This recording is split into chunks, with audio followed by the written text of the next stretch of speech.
Today in our 2015 Chevrolet Traverse, we're going to be test fitting the Saris Glide EX4 bike rack for 1¼ and 2-inch hitches, part number SA774. We already have a bike installed on the rack, so let's go ahead and take a look at some of the features here. Now the most prominent feature about this bike rack is how it can tilt away. When you have a hanging style bike rack, if you want to get rear hatch access, normally you have to remove all the bikes and tilt it away, and that's how you get to it. Or you can purchase a swing out version where you would swing the bike rack out completely with all 4 bikes attached to get rear hatch access. And that can be a little bit of a hassle, but with this, you're able to tilt it or glide it away with all 4 bikes attached with no problems. To do that, you come up to the rear here to this trigger, push in and away,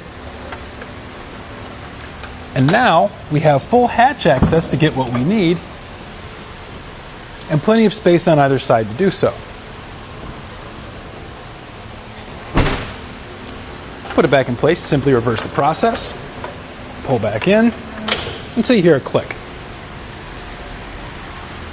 As far as the rest of the features of this are concerned, the cradles are going to be stationary, meaning they don't move back and forth, but they are spaced adequately enough to fit 4 bikes just fine. We're going to have 3 points of contact with the bike. We're going to have 2 straps up at the top, and then 1 off to the side, which is going to serve as an anti-sway cradle to keep the bike from moving too far back and forth and causing bike-to-bike contact. We'll also have this integrated cable lock in the center of the mast. You would pull that out and around the bikes and attach it to the point up front here and lock them into place to secure your bikes to the bike rack. This is key to like with our hitch lock, which we'll get to in a minute. So let's go ahead and take the bikes off. To do that, with the straps up at the top, you want to push the tab at the top and release them. And I want you to notice that they have these little bumps or pads along the straps themselves. So once that wraps around the frame, that's actually going to provide a little bit of protection to your frame once you're installing it so it doesn't get any scratches on it while traveling.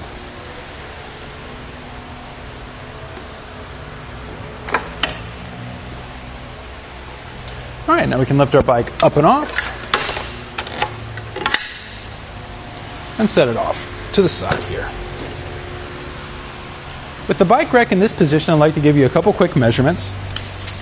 Measuring from the edge of the bumper to our outermost point, we've added about 40 inches to the rear of the vehicle.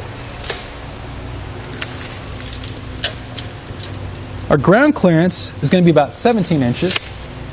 The closest point to the bumper is going to be about 2 3/4 inches to this edge. And from the Chevy emblem to our trigger here, it's about 2.5 to this edge. Now we can fold these arms down when not in use, and this is for when we are parking or putting it in a garage or just putting it away for storage.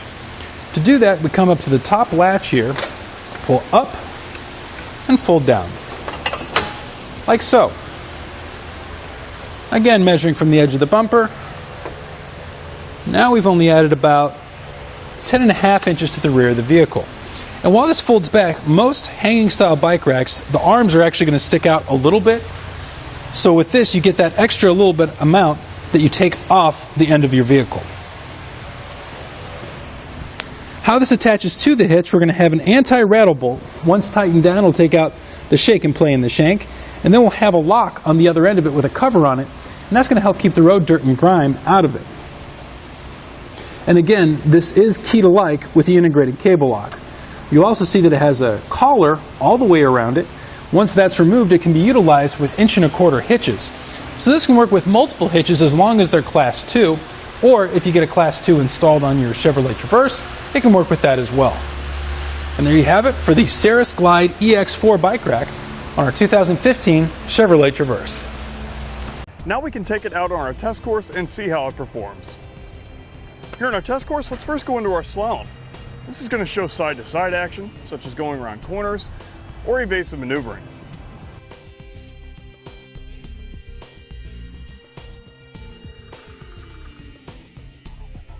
Now onto some speed bumps. This is going to show us what it's like to hit some rough patches when we're on the road.